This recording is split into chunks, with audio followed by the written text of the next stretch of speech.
Welcome to Don't Whistle at Night podcast, where Navajo legends echo in the shadows. Darren and Dawn will guide you through the sacred fire of native storytelling, where the old stories breathe, the unknown walks among us, and voices, long hidden, rise to be heard. And remember, don't whistle at night.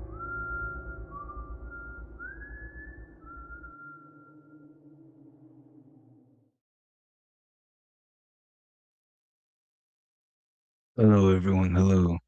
Welcome. I am Don Yazzie. Welcome to Don't Whistle at Night. We are broadcasting live on the United Public Radio Network, 107.7 FM in New Orleans. I am your host, Don Yazzie, and I'm going to bring my co-host, Darren Yazzie. I'd like to say hello to everyone out there. I hope everyone's doing well.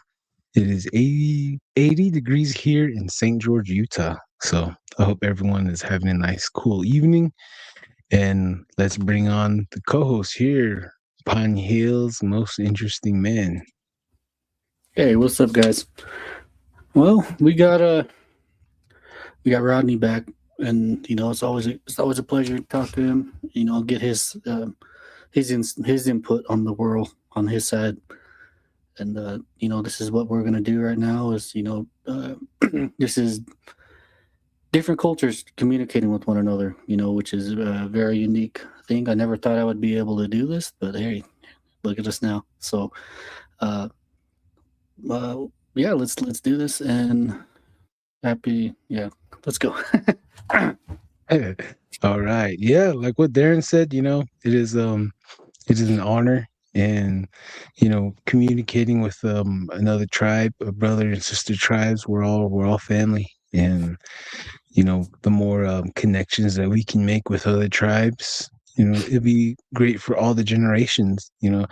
Before we started the podcast, I used to love going to different reservations, different states, check out that reservation, just to mingle a little bit with the locals, as much as possible. And that's one of the things that I love to do. And this is the same thing, but virtual. And it's been really fun. So let's start the show. Let's bring on the guests. Drum roll, please. Here we go. Hey. Yeah, the honor is all mine, guys.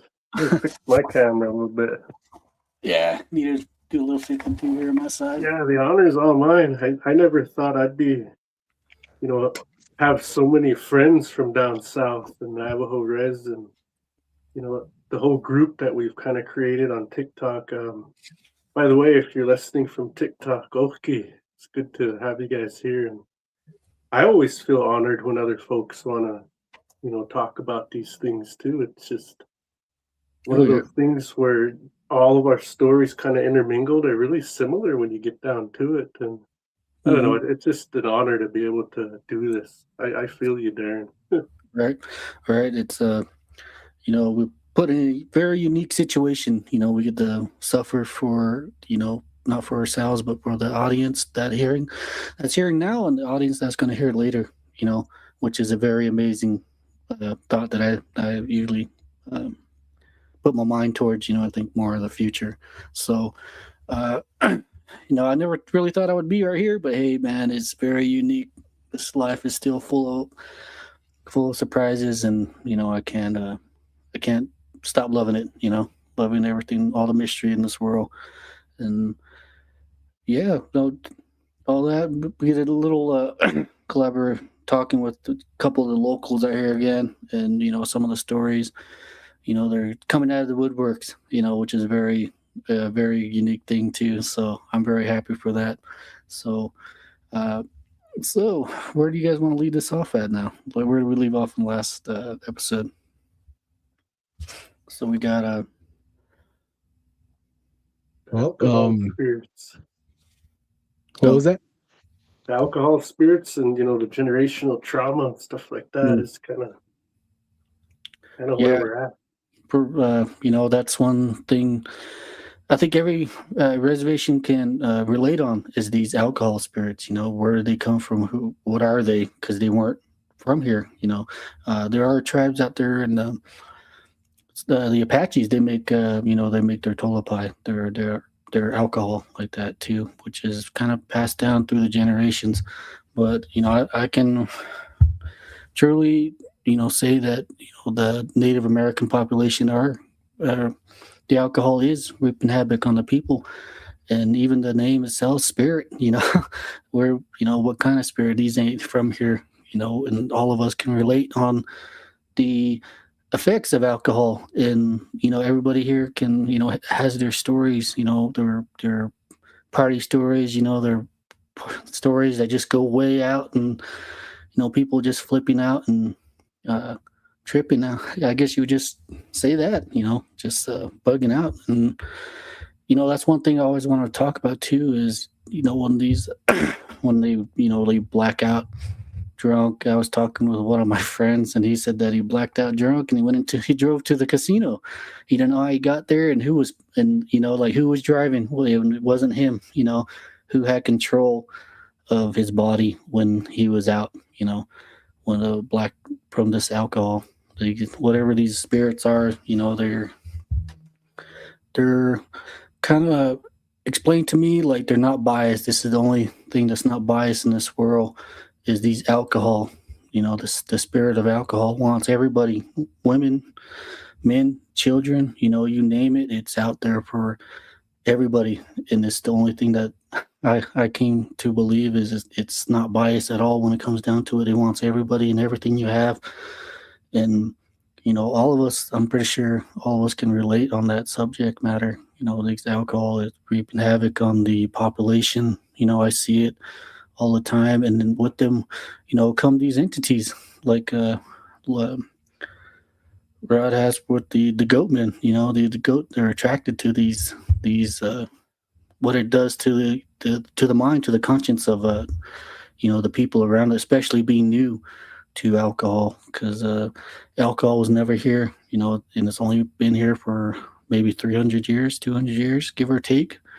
And there's a whole dispute about it also, of everything that we lost and everything that we thought we got back. It's not really the same after alcohol. And with these spirits too, we have a snake spirit too that I was told about, what that comes with alcohol too. And they would, people will get kind of possessed, you would say, overtaken by these alcohol spirits, and they would slither, believe it or not, like snakes. And that's something that I seen also. And it was one thing that I was talking about on the first time we did our Patreon. We're doing the Patreon. That's the first thing I brought up when we were having dinner. That the alcohol, they would turn into snakes. Slither like snakes, talk like snakes. It's really weird. It's kind of, I don't really know where to place it. So, but one thing I do feel confident enough to do is talk about it. What is it? What does it do to the people? And what comes with it? As for you talk about the goat man, and we have these snake spirits, that follow these alcohol in the people. So, for that, let's get on to this debate of what it is, and how about it. Before we go on, one of the things that not many people know and actually are aware, that alcohol has been here in the continents before the colonizers came, because the Aztec had at least 7 different types of alcohol, and they were used for ceremonial purposes. There's like a milky one, then there's a fermented one, from maize, brewed using sprouted kernels. Then there's fruit wine, then there's honey wine. But they always had laws to restrict it, who can drink it, when they can drink it. And in the Andes, in the mountains, they found a lot of teenagers, like teenage women, different age people. But they found a lot of girls like 10 years old, 13 years old, up there, dead, just frozen in place. And then when they did the DNA, they did like they treated it as a crime scene. They found out that that girl was drunk. They got her really, really drunk, and then they placed her up there where she succumbed to the elements. So, there's always ritualistic behind there, and there's spirits behind them that drive spiritual forces that drive them. And there's reasons why that we cannot sip it. There's not reasons why that we cannot drink it, because, from my experience, from drinking it, tequila, that one was the one where Don will be here, and next thing you know, he's gone and he's not coming back all night. And I'll be getting into trouble. And vodka is the same thing too. Like, I don't dance, but if I have some vodka, I'll be out there salsa. I'll be trying to dance, making myself like a fool. And so different drinks had me doing different type of stupid things. And I'm glad that I stopped. 10 years sober. It's been great. I finally woke up and I'm aware. I wish I stopped drinking. I wish I never drank, because we all grew up watching our elders, our grandparents, our mother, our father, all partake. Party. That's what it is, partaking. In the alcoholic beverages. So it's just same day. Same shit, new pile, but just maybe much more vast. But what do you? So what's your views and your take on all this, Rodney? Well, it all started, I think, with the residential schools, the broken treaties, the land being taken, us being pushed further and further and further into these little areas. I think all of that whole history together, it all comes out, and these are byproducts of it, the generational trauma and all that, because you think about it's relatively recent for us Blackfeet, like the greatest generation that we all talk about, the ones that fought in World War II, those are the ones that really, really started this alcoholism in my res. And because before them, like say in the 1800s, late 1800s, it was there too. So it wasn't as rampant though, because there was a lot of holy people still left, and they never did any of that stuff. So when the kids got put into the schools, that generation above, above the greatest generation, those older ones, they were afraid. In my tribe, they were afraid to teach their kids how to speak Blackfeet because of what would happen to them. I mean, it started there, but it really hit with that greatest generation. They were really afraid of it because they had to go into the boarding schools. Their parents had to watch from the outside. So one time, the Holy Family Mission out into Medicine, where I'm from, on the Blackfeet res, there's a story of this man. I want to say it was Calfrobe was his name. Anyways, he went down to see his son at the school, because my grandpa told me, he says, no, when they put us there, they told my parents, if your kids don't go to school down there, you're going to jail. So you have to go. And they had a census by then, so they knew who was who. And they went to every house and they forced all of the kids into this school. Schools were broke out. There were different places where the kids would go, or they'd be shipped off to a big one. But that they were under threat of jail if they didn't put their kids there. So anyways, they could still go down there and visit if they could make it there. But some of the parents, their kids were hundreds of miles away. They couldn't just travel anymore. A lot of times they couldn't even leave their res, or they'd be, unalived. There's people out there. Whoever the land takers were, the colonizers would unalive them, kill them. So when Bullshoe, I mean, it was either Calfrobe, one of these, I'll just say it was Calfrobe, even though I could be wrong here, but he went down to go see his son. And when he went down there, they had his son kneeling on a broomstick, just kneeling on it. And he had his hands up in the air like this. And he walked in and he could see that from the fence, he could see him. He says, hey, get up. What are you doing? Get off your knees. You're Blackfeet. Stand up. Don't no bullshit. Get up. And he made his son stand up, and he walked into that church, and he says, what are you doing to my boy? Why is he on his knees like that? us Blackfeet, we don't get on our knees for anybody. What are you doing here? And he said, no, that's his punishment. He was doing what he wasn't told. He wasn't listening.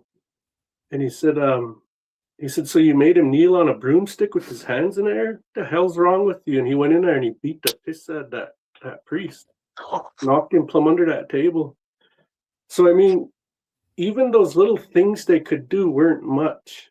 Like, I don't know what happened after that. Did he go to jail for that? I have no idea.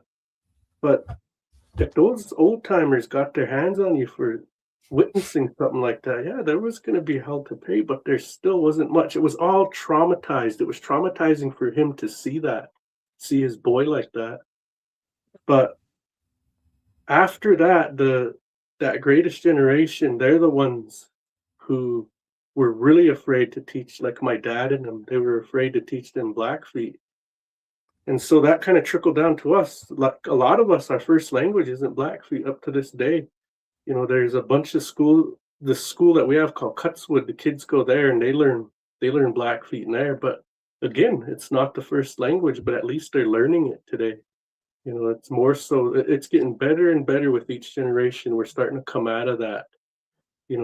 Those repatriating our ways, the things we lost because of those hard times, the kids being separated from their parents. Yeah. And there's a lot there because we grow up with this, right? We grow up with this traditional ways. And when you're separated from that, we're just like the Napiquans. We're just like them. You have a void in you. There's, when we have that void filled, the ones of us that grew up with the traditional ways, there's no wondering. There is no, oh, is this real? Let me go get some proof. We don't have that. We know it's real, but these other ones, there's a void in there. And there's nothing wrong with going out and, poking around in the hills like you guys do. But when you look at these non-natives, these Napiquans, when they do it, it's silly. You could tell they don't believe. They say they don't believe, and they want to have proof. And it's one of those things where you look at them and you look at a native, and it's totally different. But how does that all tie into these ghost stories? Well, in my mind, it's because when you lose your ways, that void I'm talking about, you don't have protection. You don't know how to protect yourself versus them. Let alone once you take that into your body in an abusive way without any sort of, you were talking about the Apaches, they have rights to that. That's how it sounds. That's how I would interpret that. Yeah. That means those spirits are there and they're guiding them on how to use it correctly. There's a way to do that, right? Just like there is with peyote. That's against my tribe's ways. We can't do peyote. We can't do alcohol when you're on that red road. They don't mix with the medicine. It counteracts it. It doesn't work. So you can't really do that in our way, the way our medicine works. You have to be straight. Your mind has to be clear. The only way we get to those places is by fasting, ceremony, things like that, going without food and water for 4 days and 4 nights. That's how you get there. You sleep when you're fasting, and they come to you in dreams, or they'll come right up to you while you're awake. That's how we get there, is through sacrifice, not through any sort of mind-altering substance. Again, we don't have rights to it. If we had rights to that and the spirits decided we needed to know that, they would have taught us that, but they didn't. They taught others that, but not us. And so when you have this generational trauma of alcohol, that cycle that you teach to your kids, and it just keeps going, and you don't break that cycle, they're going to be in that same boat you are, right? They'll suffer the same way you did, and it all trickles down from the beginning all the way until today. And we're susceptible to it, my tribe especially, because we don't have the enzymes evolved in our systems yet to break it down. And to, everybody's always sicker than a damn dog when you get done with everything, right? It's just it's really rough on your body. We don't have a lot of defense against it naturally in our bodies, so it really tears us up, and it really destroys families and things like that. But like I said, when you lose your ways, you have no way to protect yourself, because their medicine, even if you had medicine to protect yourself, once you take that alcohol, like I said, nullified, they could just mess with you. You're just like a juicy steak they want to bite into. You're irresistible to them, and it attracts far and wide. there's many things that come there. And it's all because we're abusing it. We're abusing it. We're not using it right. And the suffering that comes from that is what they eat. The energy that we let go, they eat that. That's the only thing they have to eat. So like I said, you're like a flame in a dark field and all the moths are just coming to it. That's how you are. Yeah. That's really what happens when you get drunk. And who knows what can jump into you. They're Yeah. probably fighting over you, taking turns jumping into you. They're just loving it. They just love Yeah. it when we drink, and it's evil, man. It's really bad. But Yeah. And so it'll go into alcohol, it'll go into drugs, it'll go into sex as well. These things, it's a big giant world of suffering.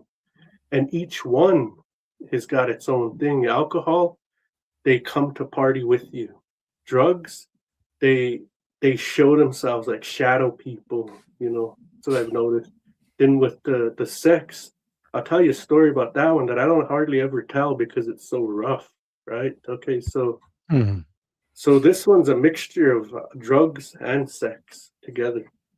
The thing that came from that was, so my brother that I grew up with from boarding school, we were in boarding schools together, the modern boarding schools, and you still have to fight down there. There's still pitiful kids come from broken families, which I did.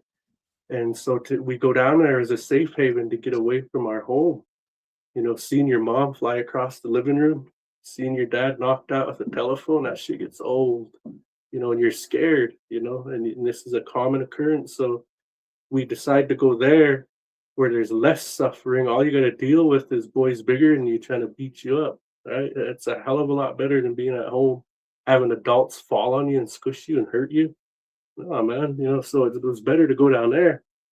And this guy I went down there with, he's actually in prison right now as I speak. But he was telling me he stayed in Browning near the old cemetery in town there, and he says next door there was another guy that we grew up with. These guys are all older now. They must have been about in their 30s at the time. And he was really into that methamphetamine drug. He's really into that. And he would have all of these girls coming over, and there was sex going on, and, who knows what else going on in there, drinking too and whatever. So they had a little boy, and my brother and them, they used to watch that little boy, because they might have been doing their thing, illegal substances, but it wasn't, it might be like the marijuana or something. They weren't into the heavy stuff like these other guys. So they would take pity on that boy, and, they'd babysit him, let him come over and visit, things like that. They were his safe haven. And I think that's where my brother learned it from was, when we were kids, somewhere to go that was less evil. And so they took care of him from time to time. Well, eventually he ended up going to jail. The guy next door went to jail. Him and his whoever was all there staying there, all the adults went to jail, and that little boy was left without nobody to watch him, nobody to care for him. So they took him in, and that house set abandoned. And once a house gets abandoned and everybody goes to jail, all of the other brothers and friends and all of these guys come and raid that house and steal everything in it. And so it was empty and abandoned and just, sad. So a true broken home. And one day that little boy was looking out the window and he was looking over there and he got scared. And they noticed him scared of that house. And they said, "What's wrong? Why are you scared?" And he said, "Because that thing is over there. That thing that stays there. I seen him. He was looking at me in that window." And they're like, "What?" And they didn't make him look, but they looked over there. They didn't see nothing, but they remembered what he said. And so sometime later, my brother's wife, I want to say, was the first one to see it. They looked over and said, "Oh my God, come look at this." And they both looked out and they seen it walking around in there. And it looked like a man walking around, but it had a male appendage for a nose. That's how its nose looked, like a male reproductive organ was how its nose looked. And that scared the hell out of them. Right now, think about that. Think about how these things look because of your actions and what you're doing and the things that you can manifest or even unleash. What if that thing was around long time ago, but it never had anything to feed on? All of a sudden, they woke it up and they started feeding it, right? Now, that's the same with all of these things. Imagine when you go out into the mountains and you're partying out there, how old the mountains are. These are the original, witnesses of history, these mountains. They've been here a long time. And so when you go out in the mountains and you're thinking you're having fun out there partying, imagine all the things you're waking up. Which leads me into my next story. Another one of my friends I grew up with, I always called him my brothers. He passed away. We went to the Marine Corps together and all of this, and we met in Camp Pendleton, and we'd hang out down there. And, we had a lot of fun together growing up. Well, he ended up passing away, but and it was from alcohol. He ended up getting a car accident, which is very common on the res. Car accidents take many lives. And this happened to him. What was crazy about that night, just a side story, that night that he wrecked, this is back in my partying days, we were all at this place called the War Bonnet. And he was big. He was a big old muscly guy, and he was saying, "Hey, Rod," he said, "come on, man. I know where there's a party, the after party. Come with us." And I was with my girlfriend, now wife, at the time, and I was there with her. And I told him no. I kept telling him, yeah, I'll go. But I was telling my wife, no, let's not go with him because he's already past that point. Because he used to get really miserable and tell me, "Rod, I could hurt you." I said, "You could hurt me? Well, then hurt me." Like, shit, don't talk. Do it then if you think you're so bad. I don't care. I don't care how big or bad you think you are, then do it. He would never do it. He would never cross that line. But that's how it was. So I didn't want to go around him that night. And so I told my wife, I says, "No, as soon as everybody starts going out that front door, let's go out the back and we'll go to our own." Because she knew some friends where it's going to be mellow and we're going to go to a little after party. Well, we go there and go home, go to sleep, pretty uneventful night as far as drama is concerned. And I get a call at 3 a.m. from my sister. Like, yeah, he's dead. I said, "What?" Like, yeah, he went back to his place. They were having a little after party. He went to town. I don't know what for, but he went back to town and he wrecked on that bridge, and that was that.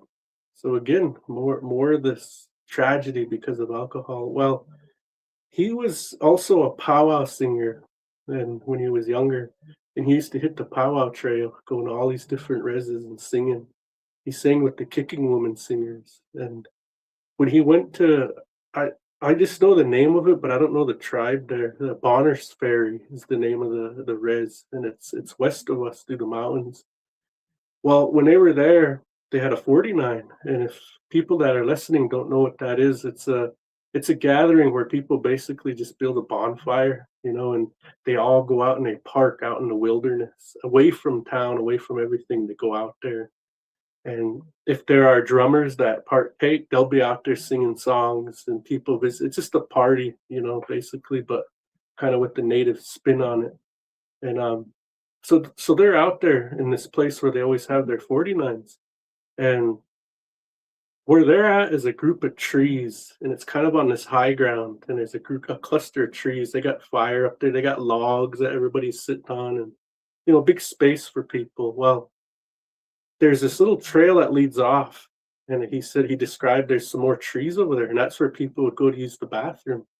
Women would go in groups. Of course, us men would go single over there. And he said I went down to use the bathroom, and everybody was just coming back. He says, when I got there's nobody over there. He said, so I start using the bathroom. He says, and a guy come from the woods. He said, he wasn't very tall. He come out and he said, "Hey, what you doing? What you guys doing up there?" After he's done using the bathroom, he start talking to him. They walked at those trees a little bit. He said, "Oh, nothing. Heck, I'm just new here. I'm Blackfeet. I'm not even from here, but we're singing at the powwow and this and that." So, "Oh man, that's pretty cool." He says, "Well, hey man, like who's all up there?" And you start telling them who was up there, and he said, well, can I come with you? Like, shit, I don't even have anybody out here. So yeah, come hang with us. Heck yeah, man, come on. He was a cool guy. And when they all get up there to that place, his friend up there. His name was Martin. And he said, say, hey Martin, check out my friend, man. Heck, he's pretty cool. Okay, followed me up from down at those bathing down there. And his friend's like, oh yeah, really? And he looked over and oh, his face has changed. He just got scared. And he looked at that little guy, looked at my friend, and like the whole party just stopped. They all looked at that thing and they all start running. He's like, what the hell's going on? Like, why are you guys running? And that little guy was still standing there. Like, why is everybody running? And he noticed Martin take off. Like, oh shit, that's my ride. I don't even know where I'm at. So he started chasing Martin. He was behind him, big crowd of everybody, just a stampede, and he could keep his eye on his friend, and he was chasing him. And he could hear behind him that little guy. They called him a Guth Gus, whatever that is. I don't know what that is in their language, but that's what they called it. And it was chasing him. It was running behind him, but it was using Martin's voice. Hey, Dwayne, stop, man, come back. But he could see his friend, and right in front of him, he could see his friend. So anyways, things like that, right? Now, this thing probably is common enough that everybody knows it's there, but imagine the things that you could unleash, just from that last story I was talking about.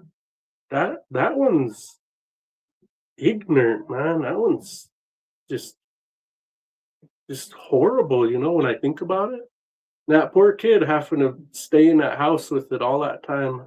God knows how many times he's seen it, And I think about that, and it's pretty rough.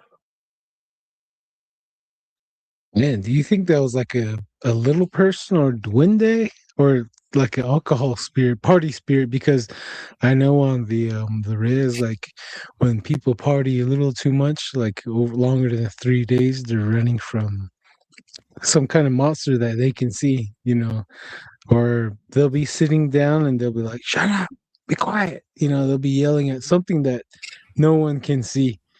Because there's different places where I go, I notice people are like that, talking to something that's not there. And like, when I really watch them, like, wow, this person's either drinks or does drugs, and now, they can't turn that thing off. Something is there with them, tormenting them. But what do you think that was though, that guy seen? I think it was an alcohol spirit myself, but it could have been their version of a little person that was not good, and he's attracted to those things, and he probably stays around that area. That's what I think. Because when I asked him, I said, well, what did it look like? He says, man, he's just like a small little guy. He says about 4 foot tall, 4.5 foot. He wasn't very, very tall. He says, but he had on a long coat. He had on like this long coat, and he had a hat. He says, but he looked native. He just looked like a regular Indian, but a short guy. And he said he was really cool too, man. Like he was enjoyable to be around. He said, that's why I was so confused when everybody ran. I didn't think there's nothing wrong with him. He said, but he used me as an in to get into that party. The party spirit. Wow. Yeah.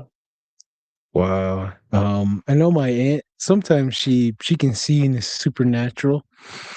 And one time we had this one guy that we picked up and we're giving him a ride, and he would go outside the house and he would talk to himself. I observe him, and when he would talk to himself, he faced his left shoulder. He'd be like this. You see his lip. He walk outside and you can see him walk like 50 yards away. He's turning and his lips is moving, and my aunt's standing there. She's like, oh, I finally know who he's talking to. We're looking at him like, what do you see? What can you see? She's like, there's something sitting on his left shoulder, and it has a long hairy right arm, and it's going around his head, and it's holding his right shoulder right here, like it's reaching around him, holding him like this, and it's looking around, she said, and its face looks like a combination of a monkey and a pig, and then it would lean down to his left ear and whisper things, and he would reply. So, and he was trying to get off of alcohol because he was really rest in peace. That gentleman's no longer here. He he really tried to get sober, but that thing had a grip on him. And a lot of people always would just treat him like crap, and then I would listen to him telling his stories. He had amazing stories. He got chased by Sasquatch around where I come from as well when he's hitchhiking. So, but yeah, man, but that's just my 2 cents on that alcohol party spirit. I have a few more to add to that, but I think those are skinwalkers that always come to the party, and then when everyone gets drunk, they'll be stomping their feet. That happens in Monument Valley. It happens in Navajo Mountain. I'm pretty sure it happens on other places of the reservation. A guy shows up with cases of booze or fifths, and then he would stomp his feet, and everyone would look down, turn their light to his feet, and he has a donkey, 2 donkey feet, stomping the ground. He's chasing after everyone while they're hauling ass out of the party. He's running behind them. So that's one of the common occurrences with parties, and someone following someone back and saying, hey, I got some booze, I got this, I got that, let's go, and following you, and then before you know it, the whole party splits. So I have I've been through something like that before as well. Supernatural once, and got chased out a bunch of other times were drama as hell. But Darren, you got anything you want to say? Oh yeah, these these alcohol spirits. It's a. I never really thought about how you put it there, Rod. That that these they had permission to do these. Which is really unique. And that since you said that, it took me back to St. Carlos, White Mountains out there. There, that was a ceremonial drink. That stuff that they were given permission to make and partake in that beverage for a ceremonial purpose. It wasn't to get wild. It wasn't to how people just drink and drink. It wasn't for that. It was made for a purpose. So yeah, these it latches onto you. These alcohol spirits, and the alcohol in general latches onto you. Drug use, it latches onto you, and unfortunately it stays on you. And most people can't get out of it. That's the sad part of it. And some people, they try and they can't get it. They can't make that sobriety. They can't.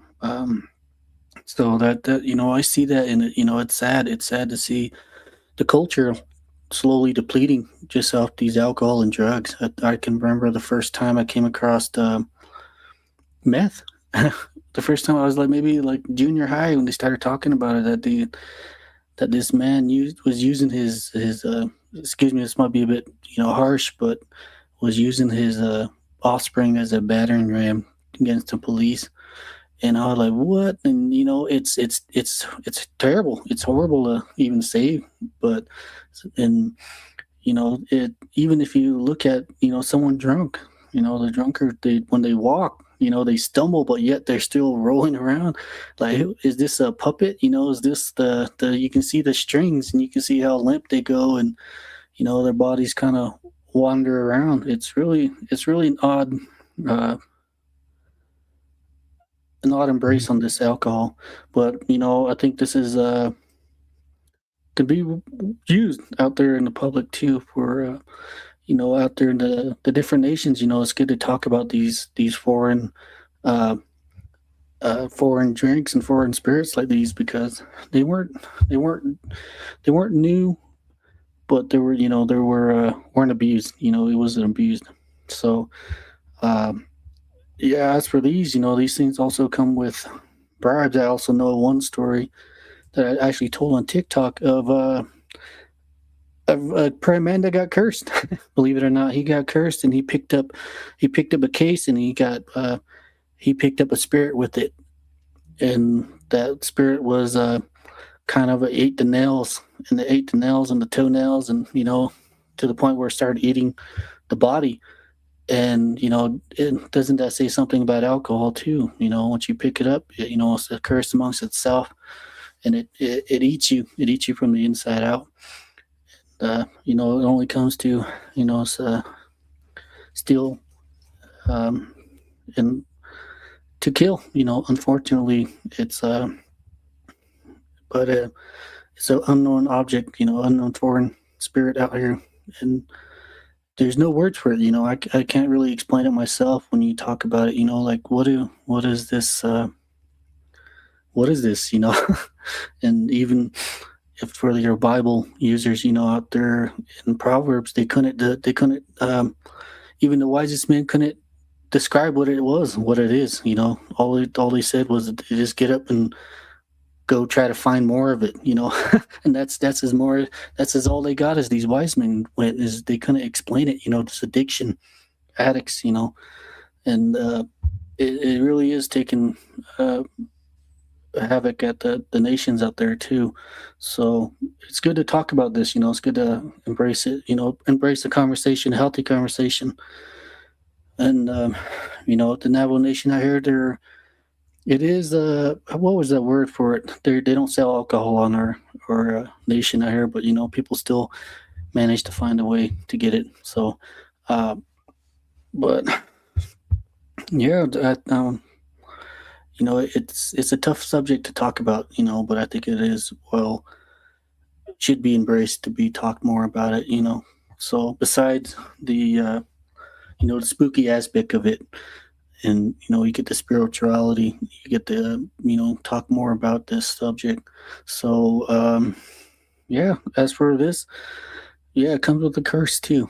So maybe later on I'll talk more about that curse that man went through. He's no longer here either too. So he was killed by this alcohol. So um so these spirits, I wonder, I think it's called like a flesh eating spirit. I think it's a form of alchemy, you would say. So, yeah, as for this, I'm all ears, whatever you guys want to talk more about on this one, on this alcohol spirit, and also the loss and the generation purposes, So, Yeah. Hey, Rod, do you so what do you think about do you think places hold on to trauma? Yeah, yeah, I do. Like, okay, so this is one right here. Here was an old bar called Minyard's Bar in Browning, and I mean it's not even there anymore. It was this old place, and I want to say when I was really young, it was still up, but it was all condemned and kind of falling apart. Well, my mother-in-law was talking about this, and she said one of her friends, I want to say it was one of those Spotted Eagle boys. Um, he was just heading home and he was sick. Browning is the town where all the surrounding communities go to hang out on the streets and bum and get alcohol and stuff. The ones that do that, we just call them street people. And so he was a street person, but he actually lived way out in Hart Butte, and he had enough. So he was sick enough that he was already ready to go home, and so he was trying to find a ride back out. It's like 28 miles out, 26, 28 miles out. So it's something you don't want to walk when you're sick. And he was going across the street, just passing that bar right there, the old bar. It wasn't running at the time. And one of his partners come up and he said, hey, he says, help me drink this bottle. I just got one, man. Come drink it with me. He says, no, man, I'm too sick. I don't want to, man. I'm trying to find a ride out. He says, come on, it'll be all right. Just drink it with me, and then you can head out. He said, all right. He says, well, where are we gonna go? And he says, I know we can go in there into this old Vineyards bar. He says, that's where I go. So all right. So they climb in through the window, and it's all broken windows. They climb in, and it's kind of like a box. They were in one corner, and then there's a hallway. It kind of leads out to a hallway back here. Over on this side was dark. They couldn't really see in that little corner right there, but they were opposite it over here. And as they were sitting there drinking, he kept hearing something cross there. And he couldn't tell where it was coming from. Here it was in that darkness. He was hearing talking over there. And he kept looking over there, and he'd drink some more, and he'd look over there some more. Next thing you know, he seen something in the darkness, and he said, "Look." And his partner put his bottle down, and he started looking over there with him. As soon as they did, this cat stepped out a little further. It was a cat. And that cat said, "Get the F out of here. I told you guys. I told you not to be around here." You know, and this spotted eagle, he quit drinking. He totally sobered up after that. That really changed him. It scared him so bad that he ran out of there. And his buddy acted like he knew it because he was telling him, "Oh, don't worry about him, just ignore him." He always does that. That was his attitude. So when I think about that bar and those areas, yes, even a bar, right? It holds this negativity there. They probably sit there and just wait for somebody to come back, and then they wake up, they come back out. And as far as like, like of course battlefields, things like that, and people say, "Oh, there's an Indian burial ground is really haunted." This whole nation's an Indian burial ground. Think about how many natives are buried on this whole place. Unmarked graves. We don't even know about them anymore. Thousands of years old. This whole place is an Indian burial ground. So I mean, it really doesn't matter where you're at for something to come out. And that's the caution I have for people is, if you do that, you do partake in alcohol, always go to the places where nothing happens. That's the least you could do. Never go, if you're a female, never go alone with boys. That, things like that. Never get into a car that doesn't have a designated driver, because those spirits are there waiting for that. They can even influence things to happen like that. So always stay where you're safe. Family is where you're going to be safe. If you have family that's normal. Always be around the safe people, no matter who they are, and you'll always be okay. And stay the hell away from cars. Just walk. If it comes down to it, if it's safe, just walk with a group of friends to the next, wherever you can get a ride from someone sober. But yeah, I really do think that these things hold on. I mean, when you think about sacred sites too, those are really powerful, and those hold everything, right? There's a lot in there. So yes, I think a lot of this can be held in the land itself, and I think that's where a lot of these spirits come from, is the land itself. And then see, the other thing is though is, well, before I get into this next spiel, do you have any more questions, Don, that you wanted to ask? Oh yeah. I do have questions, but I think those ones you pretty much answered, because one of the questions when let's see here. I wrote it down here. Let me find it right here. I was just gonna ask, like, do you think these dark entities feed off of fear? And another thing too that you covered as well, I was gonna ask was, I know that when people do get in the intoxicated, there's things that jump inside of them, and the things that I've noticed and that I've experienced myself is that, things jump inside of you. Some things might want to dance. Some things might want to fight, and some of them might want to just talk, and some just, you just end up crying. And I was at a bar one time, and I got into a fight, and I got stabbed 3 times, and barely made it to the hospital. Lost so much blood. But that same bar where I got stabbed at, so many people died there from stabbing, gunshots, getting beat to death right in front where I got stabbed. So, things really do record what happened. And there's things that will wait for you to get intoxicated so they can jump inside of you just to experience the human pleasures, because there's beings out there that are in another realm, that are in another dimension, that cannot come here to our dimension to experience this temporary feeling that we are. feeling right now, that we are experiencing right now, this human experience. Because one day we're going to go out there, we're going to leave this body forever. And, maybe we'll go back to the Big Bang. Like the first world, everything was dark. The first world was a dark world. So that goes all the way to the Big Bang. And we're all spread out. We're all brought here. Who really knows the answers to all that? But go ahead. Oh yeah. There's just one question here from one of the viewers that backed up what we're talking about earlier. So I thought we just throw this in, then I'll let you cook again, Rod. Right. Crazy Coyote 1313 says, can confirm there's a ghost / poltergeist of a drunken lady. She haunts her old house on Route 15 going to Greasewood. My old hometown, Holbrook, Arizona. A lot of ghosts because of old bars there. And the train that ran through there lost many relatives to the train because they were drunk. Sorry for your losses, Crazy Coyote. Condolences, brother. But I think go ahead, Rodney. Go ahead. It's all you now. Yeah, that's a good little segue, what you were talking about with passing away and stuff. So what happens when you pass away, when you're drunk or anything like that? Well, a number of things can happen, right? So ultimately, we all go back.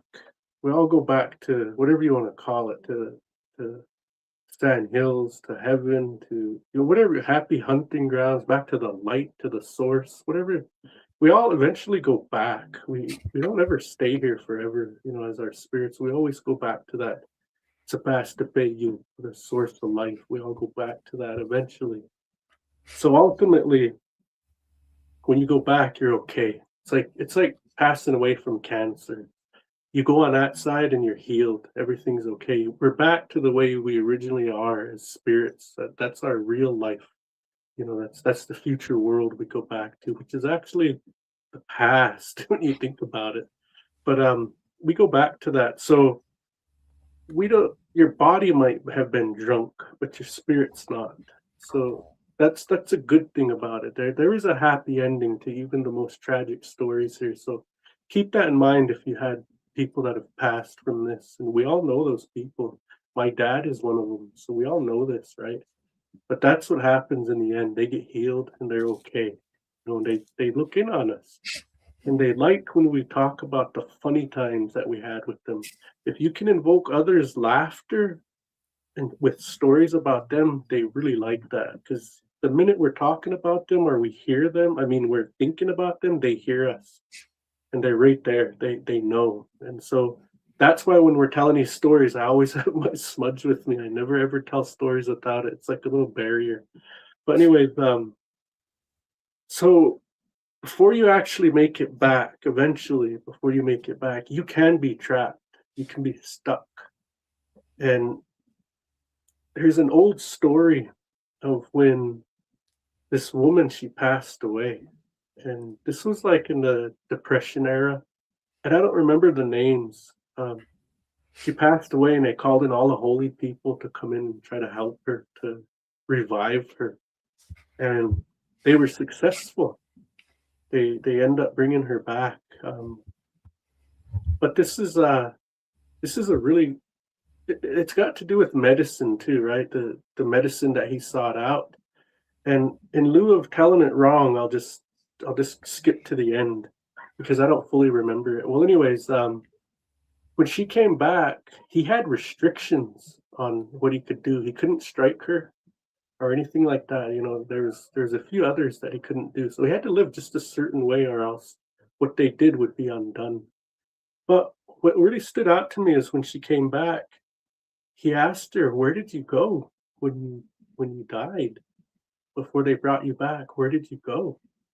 And she said, "Oh, I just went to these old, those houses that were all busted down from our family that ain't standing anymore.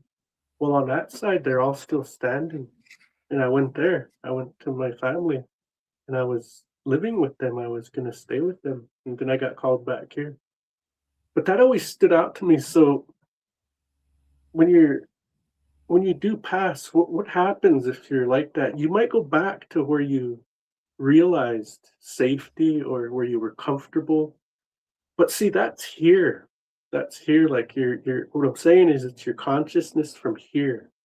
It's not your consciousness from there. Now, what's the difference? Well, here we have all of these things. We have family, we have houses, we have this, that, and the other, all these earthly things. When you're over there, you have more of an understanding of everything. You know why babies die. You know why all of these things happen, and it's all natural. You have this greater awareness, this greater consciousness, because it's plugged back in to the mass consciousness that every life form is. Every life form, I'm talking every pebble, every blade of grass, every planet, every last minuscule stardust has a life force in nature. And we all go back to that same mass consciousness together, right? But before that can happen, if you've died suddenly, it could be from anything, not just alcohol or drugs or violence or anything like that. You can become stuck. And when you don't shed your earth conscious, you kind of get bound here, bound somewhere here. And the longer you stay, the more frustrated you become, the more bad you become, the more you scare people and things like that. You might not even mean to, but by that point, you're so frustrated. Like, where do I go? What do I do? Nobody hears me. How do I get your attention? I'm suffering here. I'm alone. I'm scared. Like, what do I do? But eventually, those people make it over. But when we know in our tribe, when we know if someone's died in a really horrible way, or like especially with alcohol, or we hear of stories of them coming and trying to talk to people, things like that. That's when the ceremonies start for them. That's when they're sent over, and it could happen in a number of ways. We all can do it ourselves.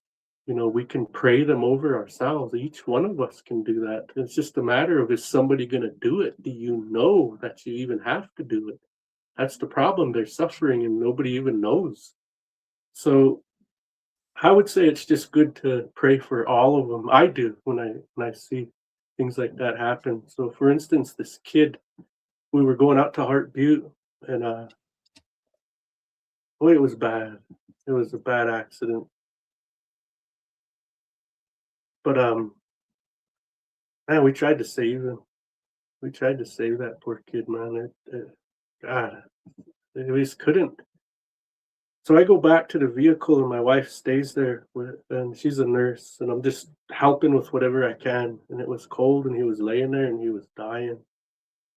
And I go back because I knew, man, like there's nothing anymore we could do. So I go back to my car with the kids, and I just started praying for him. Just and how I do it when that happens. Well, for one, I'll take out all my sacred objects and I'll call on all my helpers to help me. But I didn't have any of that there. But I still called on, you know, any spirit that I could, especially the creator. And I talked to him after I called in all talked to all of the spirits first. Then I talked to him. And I told him, I said, look, you died. We tried saving you. It was an accident. Don't feel bad, because where you're going, a lot of us that are still alive wish we could be there, because we know we've traveled there before. Our spirits have, and we came back with the knowledge of it. So don't feel bad. Don't feel sad. Just let everything go here, and whatever spirit comes for you or whatever you're drawn to with that light, just go to it. Don't look back and don't worry. How whatever happens here is whatever happens here, and we'll get through it. It'll help us grow along the way. Don't worry about whatever's going to be here, but you leave behind. And so that's how I was speaking to him. But my wife had this dream, and in this dream he came to her, and because my wife really tried hard to save him too, and he came to her in this dream and basically said, I was lost, but now I'm not. And thank you, right? I don't remember the details of it, but that was the basic message that he gave her. So with him, I think his passing, he was lucky that he had people to speak on his behalf to the Mm. creator and everybody to try and help him. Because in our way, those spirits, they just can't come out and help you out of the kindness of their heart. There are spirits like that, don't get me wrong, but when you're seeking something out like that, it's usually you have to go and ask. You have to, seek it out. You can't just hope it happens. You have to approach them and those spirits, especially the Great Spirit, and ask for his, help this way, focus here, help here, things like that. So I think he was lucky that he had a few of us there that were willing to pray Yeah. him over like that. Now, another situation is somebody that has rights to a ceremony or something, they'll have that ceremony for him. And once they do that, then all of those spirits, same thing, they all get called in with all of their sacred objects, this different songs, calling different ones, and then they send them over. And that way is really powerful too. Because when I think about that type of ceremony, usually a sweat. And when I think about that way, I think I think of a little kid who's been lost in the woods for a long, long time to where they're starving, they didn't have any water, they're raggy, their clothes, they're dirty. And all of a sudden, they see an adult who's a really good person and really like a park ranger. And they just get this excitement and they're happy that somebody finally found them. That's how I always think about that because of the spirits that they have in a lot of these bundles, a lot of these songs, these rites that they have. These are some powerful spirits, and just for instance, one of them that I know about, a really powerful spirit. I don't want to say too much about it, but um, I don't even want to say its name, but because they all have names, like just like we do. But this one, imagine a giant buffalo, a giant buffalo. I'm talking hoofs like this round, giant, so big that it eats trees. Imagine that coming for you when you pass, and it's speaking to you, like, "Come on now, it's time to go." And the feeling it would give you because it's so powerful. That's what I think about. So there are a few things we can do when people pass, right? We there's things we can do to help them, but a lot of times nobody helps them and they're stuck and they become like hauntings. So this girl, young girl too, man, like 15 or something, young. They were all drinking and they were in a truck and they went up on the side of this hill. They were just trying to turn around and leave that spot, but when they went up, they rolled and that vehicle crushed her and she passed away. Well, that was horrible, man. That was like really bad. That really hit the community hard, and everybody felt so bad, and it was just a tragedy. And my brother was walking, and his firstborn child was just a young one yet, so they had her in a stroller, and they were walking by that junkyard where they piled all these vehicles like that, and as they were walking by, there's a chain link fence so you can see through it, and then it's just regular fence that you can't see through. And that drive through where they pull in was the chain link, and they're walking through there. Well, he glances over. Just as he was getting to that fence where you can't see, he glanced over and he's seen before he went to that fence a man sitting in the driver's side with a hat on, like a cowboy hat, sitting there in the driver's side. And the truck's roof was caved in like this. That girl that wrecked was sitting in there like that, all busted this way, like her head was just totally, you know, busted like that. Well, he stopped and he backed up and he asked his wife, "Did you see that?" She glanced over and seen it too as they went by it. But when they went back to look, it wasn't there. They were gone. But it was that truck that she wrecked in. Well, sometime later, must have been, oh geez, about a year, roughly, a year or two later, my sister-in-law was out there in that place where that girl wrecked. Not at that place, but in that community. That place was a little west of the community up on these hills. You can see them from the like kitchen window of all the houses. You can see that area. But they were at a house near there, and this girl pulled up, and there was like I want to say there was two of them that pulled up in this van, and my sister-in-law was outside. She was outside standing there smoking cigarettes, and when they pulled up, uh, those two got off, and they start coming. Oh, how you guys doing? Like, we're doing all right. Yeah, come on in. Just talking, and they said, "Well, ain't you gonna have your friend come in?" Because my sister-in-law and them, they seen three people in there, but there was only two.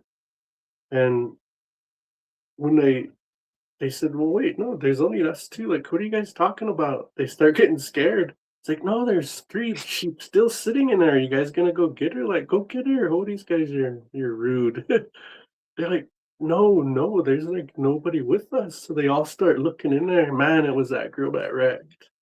She was still trying to party with people, still hanging on, following people.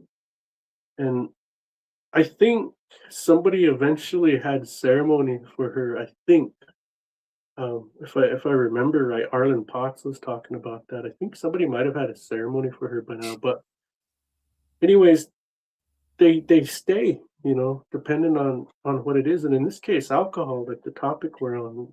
Those are the things that can happen when you pass. But like I said, don't let that fear you, because that's what they want. They want fear, they want suffering. That's what they eat. There's like us, we can take food, and then we have an energy transfer there, and that'll sustain us. They can't eat. They need different energies, and the good ones, they obviously it's all good energy that they sustains them. Well, these bad ones, these negative ones, they've found out that there's negativity that they can eat to sustain. And in order to do it, they have to influence these bad things, like that cat. Why would the cat tell them, get the F out of here, and appear as a cat? Why would it take that form, that spirit, and do that? That's what I think. And it's to scare them. For one, they have the alcohol, and it's to scare them. Maybe it was trying to get them to hurt themselves on the way out, to run out there really fast and get hurt. Maybe it was to continue the hangover, don't drink in here, keep suffering because I like that. Who knows? But yeah, this is a very broad topic when you speak about alcohol spirits. The other thing, well, let's pause there, and then I'll continue. Is there any questions, or anybody want to Oh add yeah. anything? I'm glad that guy kicked that guy's ass. Going back to your earlier stories, kicking that guy's butt, because with one of the things that the boarding schools brought is one of the traumas that it brought is one of those sexual perversions. The where a lot of the kids that went over there, they had the nuns and the priests touch on them. A lot of bad things happened to them, and they came back to the reservations and brought that with them, along with all the other ghosts that we have running on our reservations alongside the road, and it passes on. It keeps going on. And when someone when that happens to somebody, that person is going to keep continuing on. That's one of the things that really plagues the reservations as well. And if we all can, go back to our roots, first things that I would recommend, if you were male, a lot of the tribes, the first, like a lot of us Native Americans now, this day and age, that we all didn't go through the rite of passage to be a man in this world. There's ceremonies to become a man. When you first hit puberty, for us now, we're supposed to sweat, and we're supposed to split with the men, with the older men, in the sweat lodge. Then when we become a warrior, that's another that's another whole deal. Then the same thing with the female, they have their kinolda, they have their ceremonies, in order to walk this world. And, that's what the boarding schools took away from us. And that's one of the things that I've done, when I hit 21, when I was 21 years old, I went back to my roots, to try to stop the drinking, to try to stop, all the drug use. And, I got into selling that at one time as well. And I was dealing with a lot of bad things and a lot of weight on my shoulders. And one of the best things that I done was, go back to, to get to know who you are. Because when you're running around this whole world, everywhere's your home. As long as you know who you are, where you come from, and your language, and you take your family and your past loved ones with you everywhere you go. And, they're there, they're watching us. That's one of the things I want to add into there. Darren, you have anything you want to add before we let Rod cook again?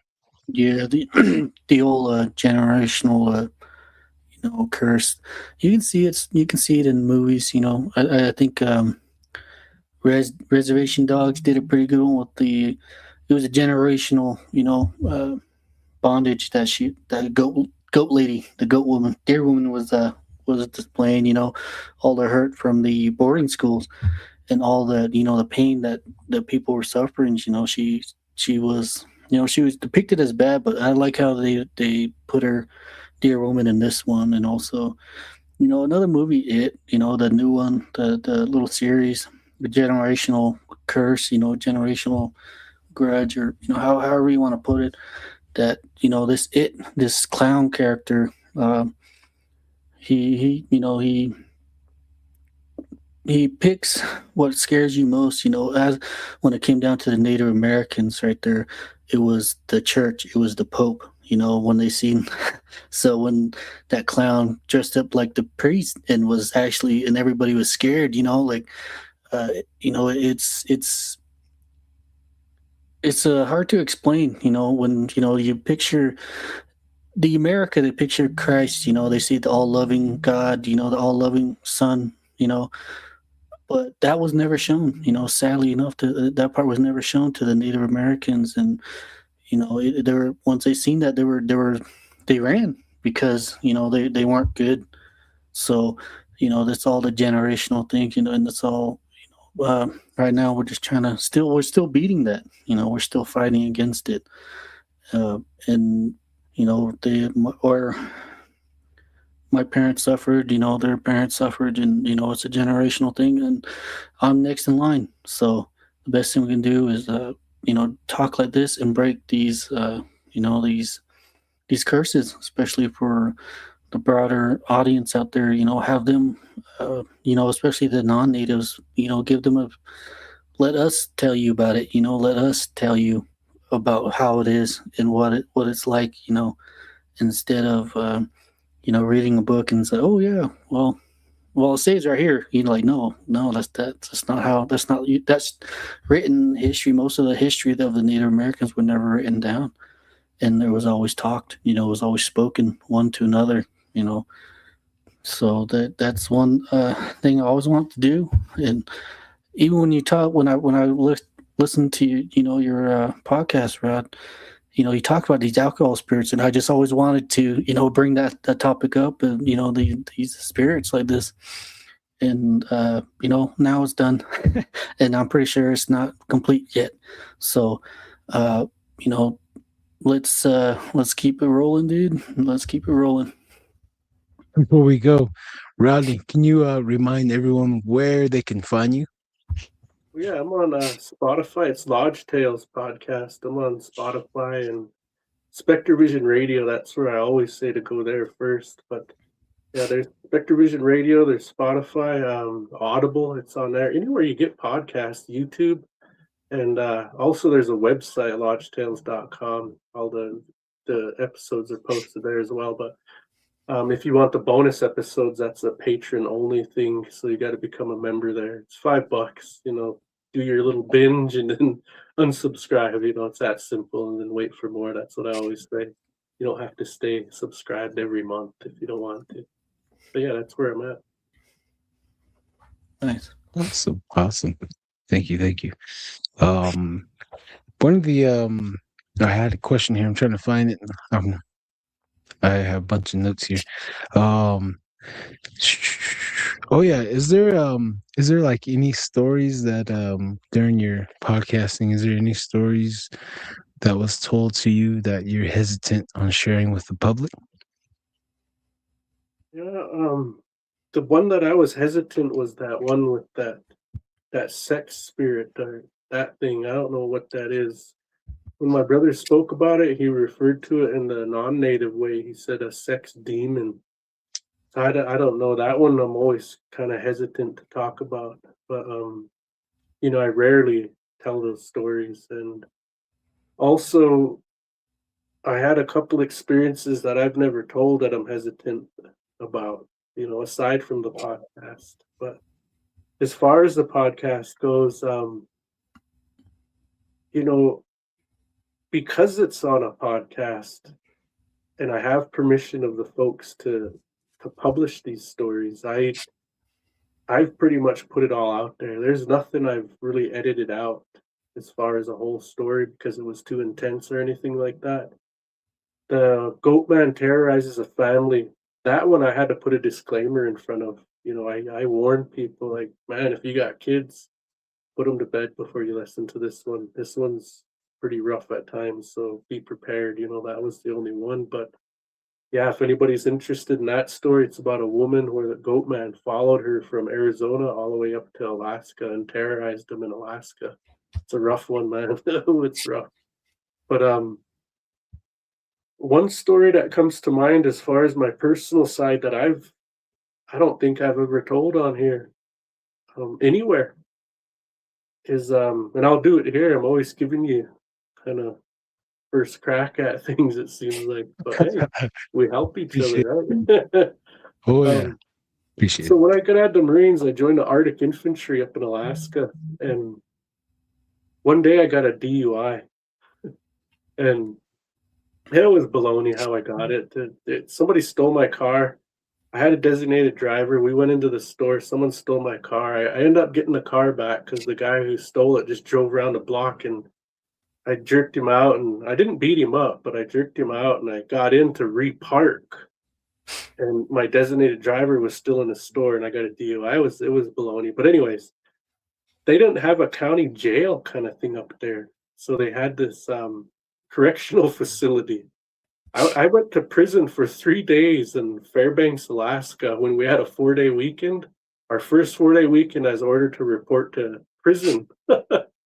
So I'm in there with a bunch of Eskimos, Athabascans, and there's a few non-natives in there, but it was really chill. I got to stay in this little camping area. I don't know. We had TV. It was just boring more than anything. But when I first got there, I was getting food, and as I was getting the food, I look up, and it's one of my friends from Chamao Indian School. And I look at it. He looks at me, and he says, "Rod." I'm like, "Oh shit, Blue Sky, what the hell are you doing here?" He's like, "Man, what are you doing here?" Like, "Oh man, I was feeling bad. I got DUI. I got to stay here 3 days, man."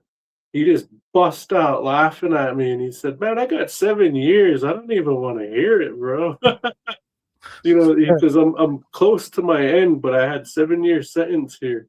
He says, I'm really close to getting out. He says, in about another 6 months or so. And I was like, holy shit. I was just thinking about that. But anyways, that same guy, we ended up meeting again when he got out in the bars and stuff. And another friend from Chimawa came, and I kind of got around them. Well, anyways, one weekend he said, hey, come out. We're going to be at this motel. Me and a bunch of other, people from Arctic Village and Vinitai, the Athabascan crowd. So, all right, yeah, I'll come out. And so I went out with them and to this little hotel, and it was just like a bunch of, older people than us. We were basically just kids at the time, in our 20s, mid-20s. And as I'm sitting there, I kept looking over toward that bathroom because it was like a square room, but on this side was a little hallway that attached to a bathroom. And we're all in this, there's a bed, and I'm sitting over here in this corner, and I keep looking that way because I kind of got an idea of who was all there. I didn't really know them all, but we were visiting and telling stories. You know how it is when you're partying, and I keep seeing some like a shadow. I can't really see them, but the shadow I could see their shadow off of the onto the wall, and they would move around over there. And I just kept wondering who the hell that was. Finally, I didn't even pay no mind, and I'm sitting there with my head down, listening to a story. I remember feeling like, heck, man, should I head out? I was thinking I should just head out. I'm probably about ready to, get on out of here. I was thinking, but I look, I look over finally, and I see this person sitting there with their back facing me on the other side of the bed, and they it's like they just woke up because they look shaggy, black hair, but shaggy, and it's kind of sitting like with his elbows on his knees, kind of looking that way. And I looked at him and I was thinking, what the hell is that? Or who is that? Because it didn't seem right, man. Like something spider senses, whatever was going off, and I wasn't getting a good feeling about him. The next thing you know, man, I started getting more drunk. I just kept drinking and I got more drunk, and that's when he turned around. He turned around and he had this smile that he would smile all the time, like this really ugly smile. It wasn't too like non-human, but it was an ugly smile that he would like evil.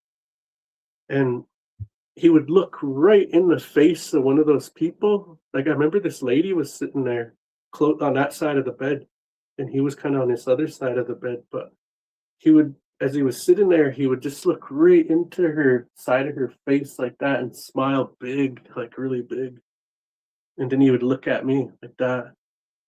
And when he looked at me that first time like that, I jumped. I said, "Yo, man, I was cussing. Who the f is that? Like, who is that?" I stood up. I was like, I was gonna fight. Like, man, this guy's something's wrong with him, man. And all of those people just looked at me like, dude, you need to get your friend out of here. He's tripping out. Like, like they didn't see that person sitting there. Well, they didn't see it, but it was in that room with us. So finally, man, I sat. I was like, all right, because I seen what was happening, and I felt, I don't know, I felt somehow. I just sat there. I felt like I was being outcast or something. So I didn't want to say anything else, and I didn't want to embarrass my friend because he brought me there. And so finally, I just keep my head down. I don't want to look over. I'm kind of looking. There's a window here, and I'm kind of like looking down at the floor and at the window. I don't want to look in that room, and I keep thinking, man, we need to go. But wait, I don't even know where we're at. Like, because I didn't know where we was at. I knew that hotel area, but I didn't know how to get back, and I didn't have a ride. I went, my friend, I met him out past the gate, and he picked me up. So I didn't really know how to get back. I wasn't familiar with the city just yet because I had just got up there. It wasn't long, about a year I've been there, and so I didn't, and I never really drove around out there or anything. But so I was kind of worried, and I also didn't want to embarrass. I had reasons why I stayed, and finally, I remember kind of looking back into the room, and man, this thing would just go to people, to people, to people like that. He wouldn't even get up and walk normal. He'd just kind of appear here and appear there, appear here. Just kept doing that, and it scared the living shit out of me, man. Sorry for cussing, but I was scared of it. And finally, I started screaming at it. I was like, hey, man, that thing needs to go. Like that woman on the airplane? That's how I was, man. It's not even real. Yeah, that thing is not right, man. There's something wrong with this person, and there was nobody there.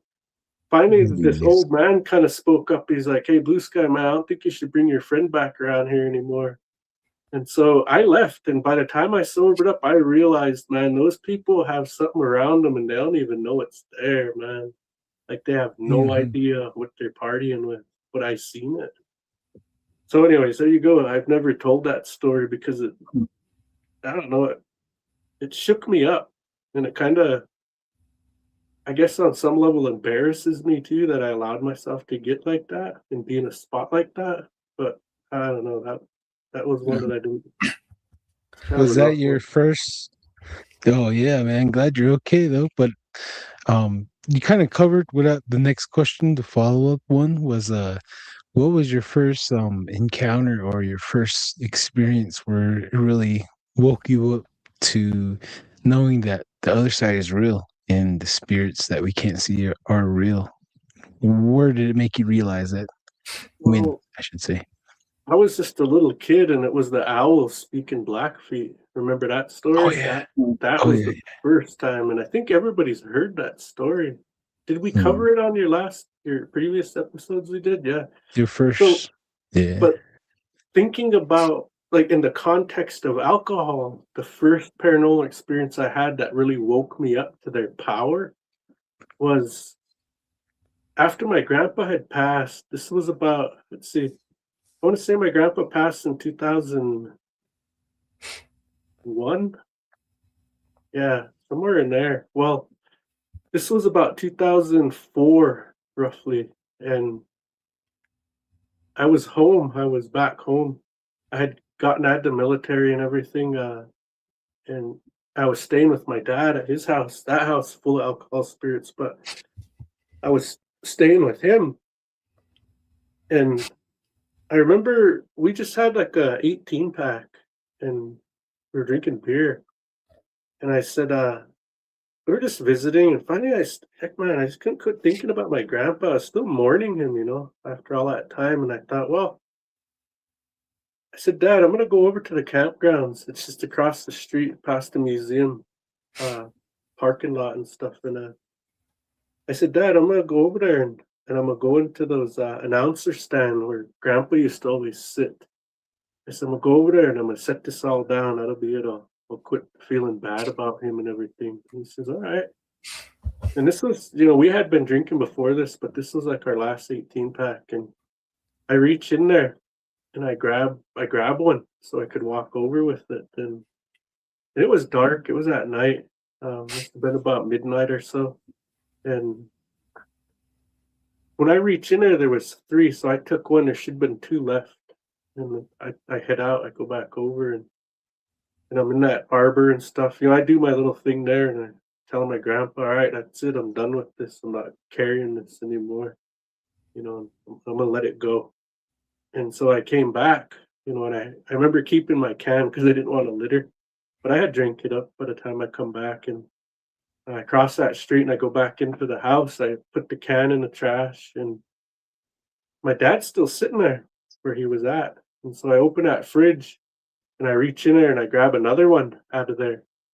And when I first went over, I must have mistaken because, there wasn't just two in there. There was still three. So I must have mistaken what I grabbed. I must have not have, you know, reached. I don't know. I must not have reached far enough in. I just thought there was, a few in there, but there was still three. So I figured my dad must have grabbed a couple or something because there was three. And so I sit down and I'm drinking that one, right? And my dad and I are still visiting, and we kind of get off the subject of being sad, and we're starting to tell funny stories and stuff. And so I get up, and I'm thinking, well, I'll have one last one, and that'll be it. I'll go to bed. And I reach in there, but there's still three in there. There's still three beer. They keep reappearing, and that's when I realized at first, because when I reached in there, that third, there should have been nothing in there. There was still three. And I slammed that door and I left that can in there and I backed up. I said, Dad, there's still three in there. Like, there shouldn't be. He said, what? I said, there's still three beers in there.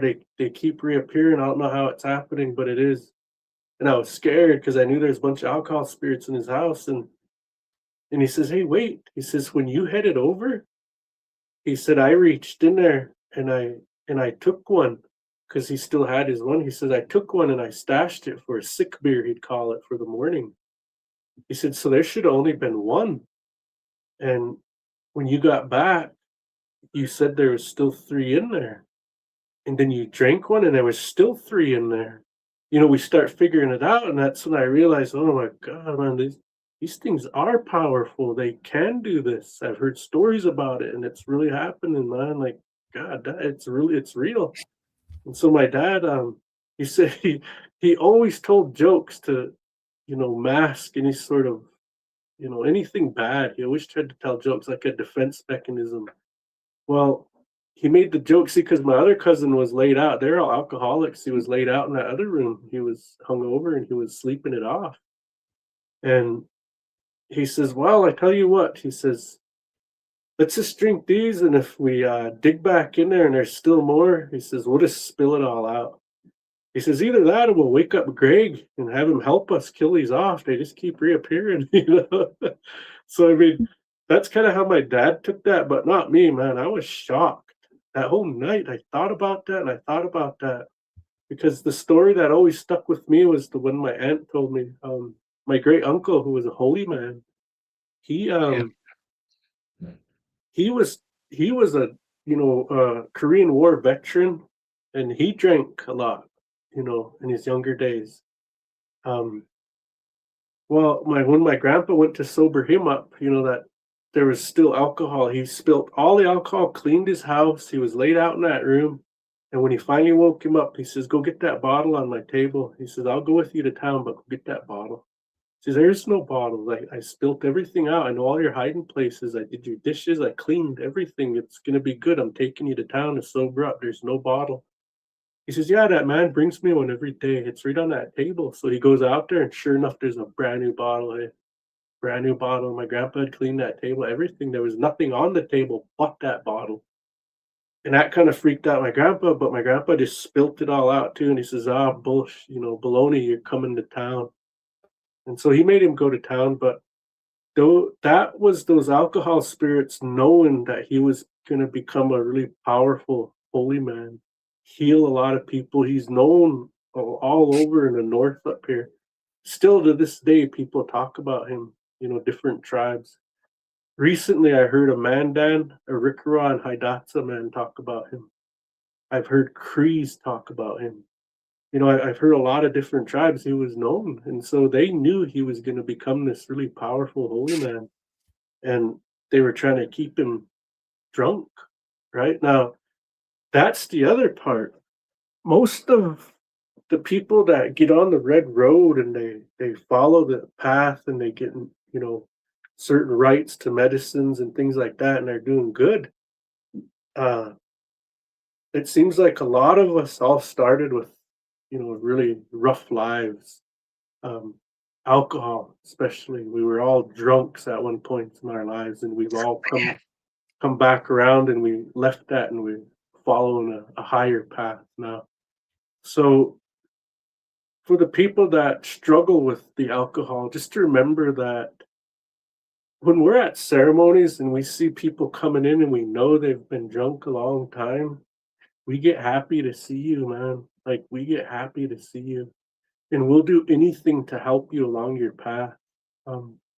Here was a guy that he was an older guy that used to always drink with my dad. My dad he had stories, party stories of my dad when we were at the Sundance. And he was, at that time I was talking to him, he was like a year sober. And you could tell he was, you know, one of those old guys that are coming off of it. I mean, even then you could just tell they got a certain way about him. I recognize it from my dad, but I could tell. And so the next year he was 2 years sober. And he's just constantly doing that. And man, so anyways, one day I end up gifting him something. And I think because people are helping him in all of these ways, not just, you know, by being kind and including them in everything, but also giving them things that'll help them in their lives. I think that's what everybody has to look forward to. So a lot of people might be on drugs or alcohol and they're afraid to go to these ceremonies. All you got to do is sober up for 4 days. That's the only thing in our way you got to do. You have to be sober for 4 days. Once you hit that 4-day, man, go to a ceremony. Just suck it up for 4 days. Anything you got to do, then hit that ceremony. Once you do, you're inviting them, the good ones, into your life, and it can erase all these attachments that are around you. And really how that manifests is bad luck. That you have these attachments, it's bad luck after bad luck, just a series of unfortunate events in your life. You ever notice the ones that are addicts and alcoholics, there's always some kind of drama. Every time they show up, oh, my car broke down, man, I need $5 for this. Oh, this happened. man, my wife got beat up, she's in jail. It's always like that. And that's why, because those things are attached to you. Now, when you switch that and you go back to the ceremony, all of those good things are around you. And all these good things start happening to you. It's just a change of, the spiritual forces that are around you. Really, that's kind of what it boils down to. But what's more about it is the more you hear your traditional stories. How did this bundle come to be? How did the Sundance come to be? How did this happen? When you start at ceremonies is when you hear these stories, and that's where you have to go to get them. Like Darren was saying, a lot of this is still word of mouth to this day, and you'll start hearing them, and then you start noticing, hey, for every situation in your life, it doesn't matter what it is. It could be geez, your brother stole your wife. It could be your wife died. It could be, this, that, or the other. There's always going to be a ceremonial story that covers each one of these issues. Something's happened in the past that's built into all of our stories that guides us in a good way, because everything that happened to our ancestors, I'm talking all the way back to like Genesis type stories, everything that's carried on till today, there's an answer for it. It's happened before. There's something that's happened before. And how did these guys overcome it? Well, look back to your stories and you'll know. This also helps when people are coming to the ceremony. It could be people wanting to change their lives. It could be people reconnecting or trying to repatriate their lives with the ceremonies. But when that happens, you start recognizing it because of these stories. And immediately, if they ever come and ask you, hey, what do you think about this? You'll know exactly what to tell them.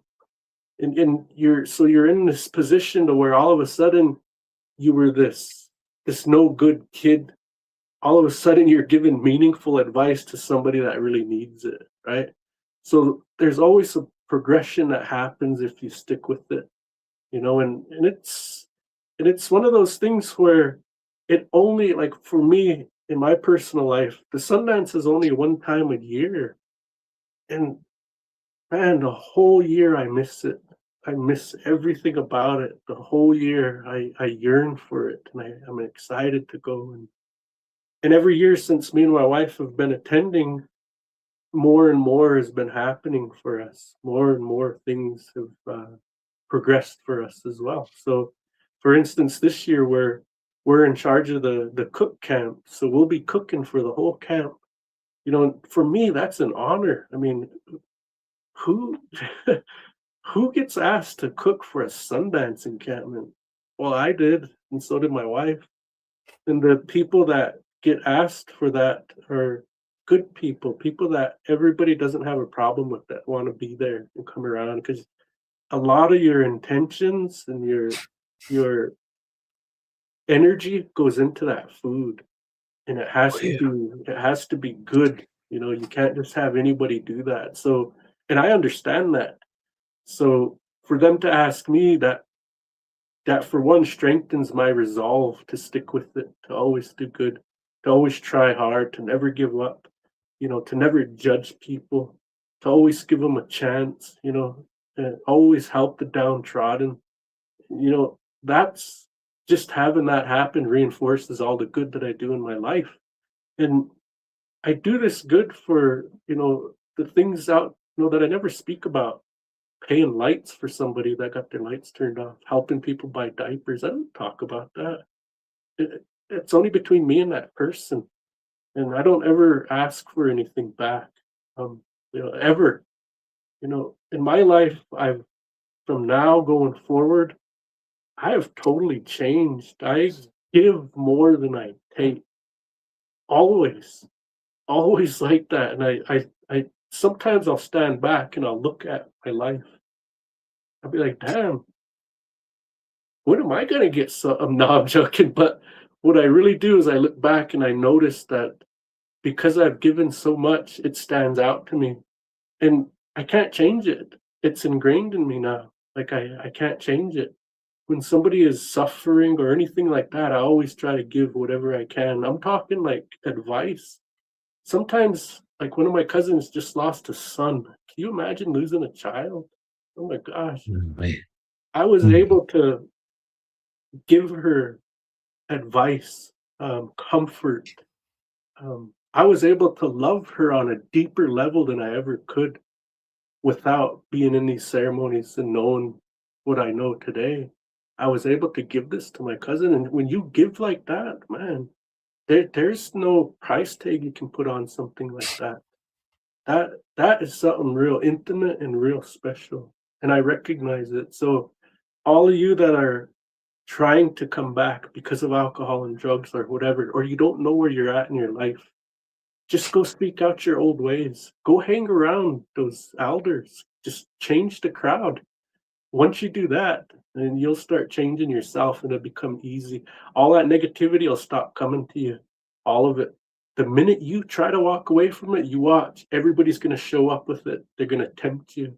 And that's those bad ones trying to get you back. So realize what's happening and turn it all away. And just keep going. Try hard. That's my advice. Ikakimat. Try hard. Just keep going. Look, yeah, right here. Hang on. We got applause. Heck yeah, man. I hope everyone heard that, took it in, digest it, process it, and repeat just that, what he just said. It may seem hard. It may seem hard, but, reach out, ask for help. There's a lot of us here that, a lot of us, we don't have many people to look up to. Like I, for myself, I don't really have any role models, and the only role model that I got is this guy right here down here. Watching all the podcasts and chatting with him on the phone every other day. And I tell my wife and one of our moderators that's here, Little Wolf. I tell her that, hey man, he's the older brother that I never had. That I wish I had. Maybe I wouldn't have gotten into so much trouble. But much love to you out there, brother. Much love to you. You got anything you want to say, Darren? Oh yeah, that's the world needs more words like that. Especially in the one we live in now. Everything seems to be so negative and against each other. The world's against it. Everybody's world is against each other's world, pretty much. And they don't realize that we're sharing this planet. We're sharing this world with others. Be respectful for other people and especially other cultures. If you ever get the pleasure of meeting them, be respectful, and that's saying a lot too. And some people just can't understand that either. So, that's a lot of words right there, man. Uh, that's a lot of words. I like it. I like that. I like that. But tell me, Brad, how was your life changed after starting the podcast and doing your podcast like this? It's one of the weirdest steps is to go forward with it. And now you're here. Now you got a radio, and you're talking with Don and myself. Oh, it's definitely was a positive change. Once you get over your insecurities, because we all have them, especially as Native people, we're all really shy kids. But once you get over that, and for me, I use the stories. When I tell a story, I'll put myself back in there. It's like I'm walking through that whole memory again, and I'm trying to relate everything I remember. So I'm focused on that. I'm not thinking about any insecurity I have. And that gives me the courage to speak better. And over time, just speaking more and more and more, it's become easier. And because of that, I'm able to open up and share things I never would have been comfortable sharing before. Like, notice I rarely talk about a lot of the military kind of trauma from there. I'm on that disabled. I even struggle with it now. I'm on that disability from the VA for PTSD, right? Like that was a big struggle in my life right there. But because because I was able to sober up, change all of that stuff, I'm able to deal with it through ceremony. That's how I deal with the PTSD aspect of it. But even at that, it's still really hard to talk about. I really don't like to, things like that.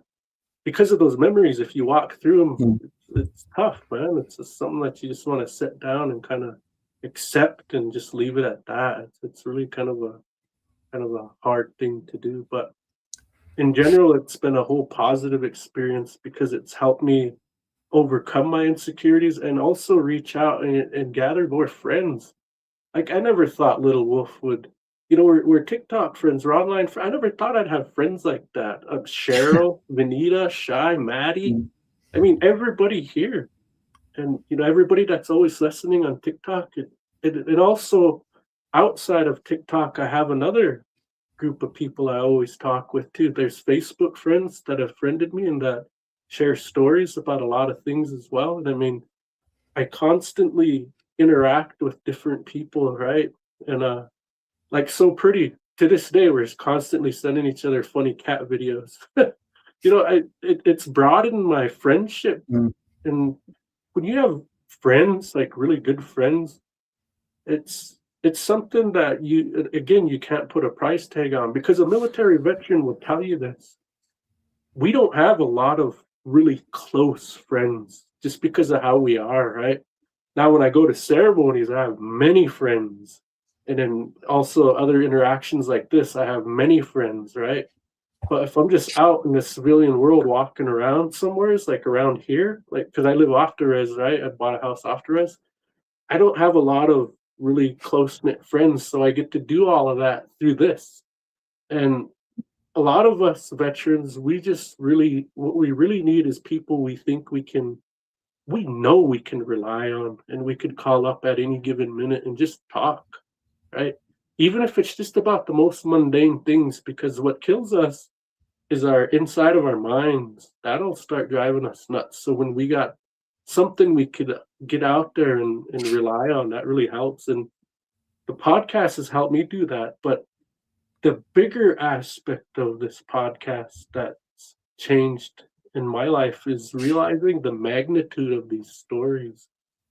Like, I grew up with a lot of these stories, especially the old Blackfeet stories. I grew up with a lot of them, and to be a man, to realize how important those stories are, and to be able to relay that and convey it to other people, especially the people in my tribe, it really helps. I mean, it really helps to know that their lives are going to be better just because of stories, man. Stories are really important.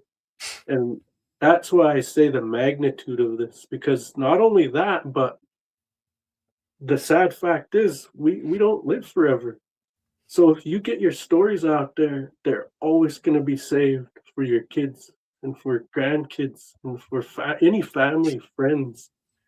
When they're ready, they're going to be able to listen to your stories. One day, because my father-in-law was my very first guest, and my wife lost him. He passed a little over a year ago now. And one day, my boy and her are on this little road trip back to the res, and he says, "Mom, can I listen to something?" She said, "Yeah." She hasn't listened to the podcast because he's on the intro and because he's in some of the episodes. And so he starts playing Lodge Tales as they're driving, and it starts out and you can hear his voice. And she breaks down, starts crying, and says, "Mom, why are you crying?" She says, "It's just really good to hear Dad's voice, my dad's voice again. I miss him." And he said, "You want me to turn it off?" She said, "No, this is comforting. I like this." That right there, I'm telling you, it's bigger than us. It's way bigger than us. Just these stories. That's why I'm saying stories are really, really important, especially the oral history type stories that we have. And if you have a family member telling those oral history stories of your tribe, it's even more special, man, And I realize that. That's why when I have guests come on, I don't ever push, I don't ever prod. People might say, because I get comments from non-natives, "Why didn't you ask more questions?" Like, look, man, you don't do that. They'll tell you what they want to tell you. you can pry and prod if you want, but in our way, that's kind of disrespectful. You just don't go there at certain times. So a lot of times I just listen to their stories, and if I do have questions, they'll be the type that are, well, can you describe it a little more? Like, what did that creature look like that you seen? Because I'll be curious myself. But as far as, asking personal, prying type questions, nah, man. Because I realize that when people are talking, they're trusting me with this story, or they wouldn't even reach out to me. They're trusting that, it's going to be okay. And it is okay because it's a safe environment for us Native Americans. That's why my platform is only reserved for the Indigenous voice. It's just for us. Like, this is the one place you can come. Well, there's many now, but I feel it's one of the places you can come where you can actually be safe and you can open up about your stories, and people ain't gonna question you to death, in a skeptical way. Because I listen to the story and I take it as you tell it, and that's your story, your experience. And if you got a few details off here and there, that's your story. Whatever, you might come back later and remember, like, oh man, I wish I would have mentioned that, because that's not how we get the whole picture of it in general. We know kind of what happened, and that's where I'm at. I'm not going to make anybody feel not believed or anything like that, right? That's just not how it is. Like, in ceremonies, that's where I get a lot of this from. In ceremonies, you're quiet. Like I said before, like these guys up here, they're quiet. They let you speak until you've landed your plane, right? And you get to finish your whole thought. And that's how it is with a lot of these stories too. I try not to interrupt, but I do try to reciprocate a little bit. Oh yeah, things like that, just to make it feel like you're not alone in a studio. I will do little things like that help comfort people, and I realize it because I spoke on podcasts. The first time I spoke, the guy was really quiet, and I didn't know if I should keep talking. I wasn't sure. I was unsure, and I'm like, what do I do here? And so that's why I reciprocate a little bit more, just to ease them, to help them. And because there are podcasts out there where they just let them monologue, and I don't know if they cut out their reciprocations or what, but they let them monologue. And for me, I think that might make some people uncomfortable. So there's a lot that I think about going into this, and a lot I've learned about the hardware side of it, the technology side of it. I've learned a lot here. So it's done nothing but help me in more ways than I can probably even, that I'm even aware of. But the main thing for me on a personal level is gaining all these friends, like all of the friends. Like, I get shame when people come up to me at the Sundance and be like, "Oh, it's Lodge Tales. You mean the Lodge Tales?" I'm like, "Oh, yeah, it's me, but don't talk like that." I won't tell them to be quiet. It just makes me feel a little shame because, as natives, we're not. A lot of us don't like that. Like the big praise. But hey, it's cool because we are their people that they look to. For these things. How did Little Wolf say at that time?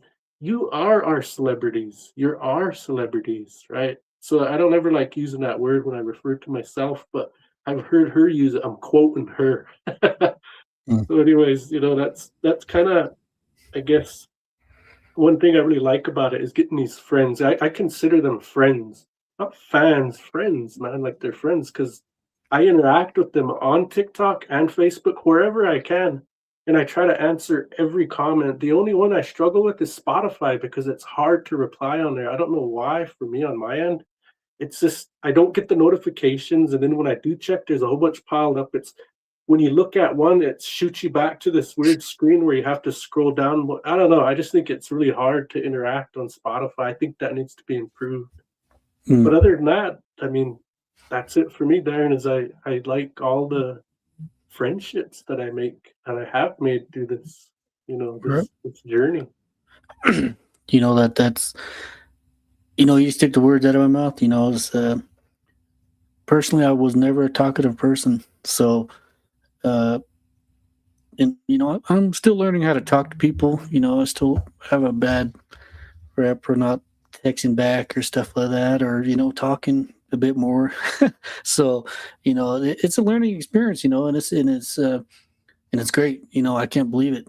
I can't believe we made it here, or and it wouldn't have been there if it wasn't for Don. Don, if it wasn't for me, we wouldn't be here talking to you, and it's a it's a it's a unique friendship, and it's amazing. It really is a nice trip, and Don, he was saying like, yeah, you guys were TikTok famous. Like what? And I'm sitting here drinking out of a freaking pickle jar, freaking plastic cup. So, like, dude, yeah, so yeah, I'm just me. We're just us, and we know. Thank you for everybody who listens and talks to us, because we're just human, and we're here together. We're meant to be here together and to struggle together. And also, one thing too is we're all here to love one another, and that all goes down to respect. So, again, man, thank you. And you dropped some knowledge. You dropped some knowledge, and people are gonna look at that, and they're gonna they're gonna look more up to it. We're up to you, and hopefully, same way with Don and myself. So, man, it's always a like I said, it's always a treat. It's always a gift talking to you, because we always have words like yours, and nobody can do that besides you. And that's unique something to say. And it was good. It's good. We'll suffer together. We'll go through this all, and trying to figure out how to do this technology stuff, because I don't know how to too. So Yeah. It sucks, man.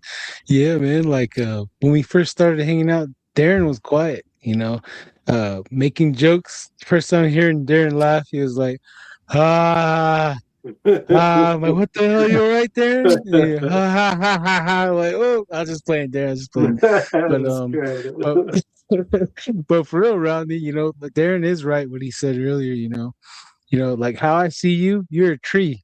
You're a tree out there, a big tree that gives shade to all the little squirrels, all the different types of birds, that's flying around, and then yeah, and then what people don't see underneath the ground is the root system. You're giving this tree, that tree, the ponderosa pine, the pine tree, you're giving everyone life underneath there, and I think, we do need that.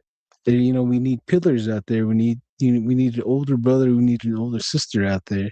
Just being around your wife, I already felt the older sister already. Just like I can sleep good with these two here.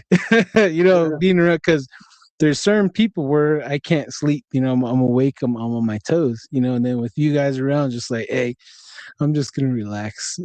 And then my little guy, my 7 guy, keeps asking when are we going to Montana to Dutty Rodney. So we got all that going on. So there's people asking for you that you don't realize. And like I said, you're a tall tree. You're a tree for all of us, and appreciate what you do for all of us. And that giving content and giving a bit of yourself to all of us and your time, making these videos and all that stuff. So appreciate it, brother. Appreciate it. Well, like I said, man, heck, the honor is all mine. Just meeting you guys and your family, and like Darren. Like, I already consider Darren a brother. I know we could hang out, anytime, and that's how it is. Like with Little Wolf and them, I know she would become a part of our family. Vanita, Shy, Maddie, all of them. Like, and I'm missing so many that are out there, like Debs and Cheryl, and there's so many out there that I know we already call each other brother and sister, stuff like that. So it would be no problem for us to all kind of, if we met in real life, to just hang out and just click. But as far as my wife goes, oh man, I'm just lucky she even likes me. I'm just so blessed to even have her, because I'm a firm believer in, you know, every good man, there's always a support system. And not necessarily is it always a wife or a woman, but in my case, it is. So that old cliche of behind every good man is a good woman. And that's true with me. She's helped me become a better person. Like, just having her in my life has elevated me to places I didn't think I'd ever go. Geez, I didn't even think I'd live past my 30s, you know? And here I am, pushing 50. Yeah. Wow. That's half a century right there. That is a milestone. Go ahead, Darren. Go ahead. I didn't mean to cut you off. Oh, no, man. I'm just listening right now. So, yeah, man. I can't believe it. You know, it's unique, very unique for myself to be out here, and you know, especially when we're doing the Patreon. You know, it I was laughing about it earlier. You know, like I don't think people would be joking about the situations we put ourselves in because we went in some bad spots, and like I think if people would have been there and seen what we've seen and we're going through, it would have went totally south for them, you know. So, and you know, it's unique because you know we're all just sitting there laughing and you know joking about it, you know, laughing amongst one another, even though you know we're seeing shadows, seeing eyes. You know we're there, and you know it's also a very unique thing to suffer with your friends, and you know especially like that. Humor's very good tool to use when used properly, you know. So yeah, you know, yeah, it's unique. You see, very unique situation find myself in, and I'm happy. You know, it's very rare for me to say that too, but you know, I'm happy. I'm you know doing something right here for Oh yeah. masses in the audience out there. So Oh yeah. Most definitely. Rodney, before we close out, do you want to remind everyone where to find you? Yeah, you can find Lodge Tales podcast anywhere you get the podcasts, on YouTube as well. The website lodgetales.com and Spectre Vision Radio first and foremost. But I always say it second, but I'm always saying first and foremost.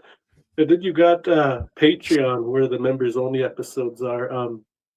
For anybody that's interested, I'm going back through the trip down to SW Ranch for a members only episode this soon here, next few days or so. I'm going back through that. So if you're interested, go ahead and stop in there and check it out. But yeah, it's Lodge Tales, anywhere you get your podcast. right on. Make sure Right. you guys like, share, and subscribe to Rodney and also to us. You know, give us some support out there. Thank you. Oh yeah. Don't forget to share. Don't forget to share as well. Like and subscribe, everyone out there listening. We only got three reactions. But thank you guys for loaning us your ears, and hopefully, you know, this great conversation can affect the loved ones out there. Share the podcast. We're all in this life and walk together in this human experience that we are subjected to walk, and we're all walking this life here and experiencing this human experience together. Why not all walk together, you know, hand in hand? Because we're all gonna leave this body soon, and we're all gonna go to the light source where we all originated from. Darren, you have any last announcements before we end the show? Oh no! As it this episode deals with alcohol and the effects that it has on the people. You know, seek help if you can. You know, if you need help, call someone that's able-bodied and has a sound mind. You know, we're just human. We all need help. You know, we all need support, and for the people out there, you know, be the help and be the support. So don't drink and drive. If you find yourself drinking, you know, pick your arena first. And yeah, be aware that there are spirits out there that prey on others, you know, the influences and the body, the flesh's lust, you know. So please be aware and take care of you guys, and take care of yourself. And I mean that, people, whoever's listening out there, you know, take care of yourself. And we'll see you here next week. Oh yeah. Rodney, you want to say laters to everyone before we close out? Yeah. It was good to have this conversation. I think it was needed, and Right. like I said, if you're ever struggling, just go back to your old ways. Go seek out those elders slowly and slowly, and be kind to yourself. It's okay to fail. There'll be many failures, many tests along the way, but how you respond to that adversity is going to define you, not your failures. Just remember that and try hard. Oh yeah. Oh yeah. Yep. And as far, hope everyone heard what Ronnie said. You guys all take that and take it to yourself. And if you're a young mother, a young father out there, please teach your children, teach your child, show them, tell them that you love them and they matter, and be there for them. If you're drinking, stop best way you can, because the little one's watching you, and he's always going to remember everything you done and everything you said while you were intoxicated. And from Darren and myself and Rodney and I here, we like to say to everyone out there, take it easy. Watch out, look over one another, and be there for one another. This is what this episode is going to be about, all covering all the aspects of all this. But I digress. Okay, closing out here, guys. Thank you for tuning in to Don't Whistle at Night. We have been broadcasting live here on the United Public Radio Network, 107.7 FM in New Orleans. I'm your host, Don Yazzie, co-host, Darren Yazzie, Rodney Williams, Lodge Tales. Don't forget to give him a follow, guys. And from here, from all of us here, love and peace. See you guys later. Deuces.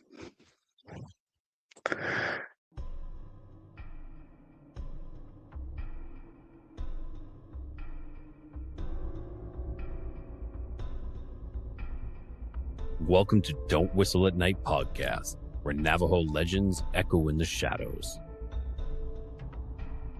Darren and Dawn will guide you through the sacred fire of Native storytelling, where the old stories breathe, the unknown walks among us, and voices, long hidden, rise to be heard. And remember, don't whistle at night.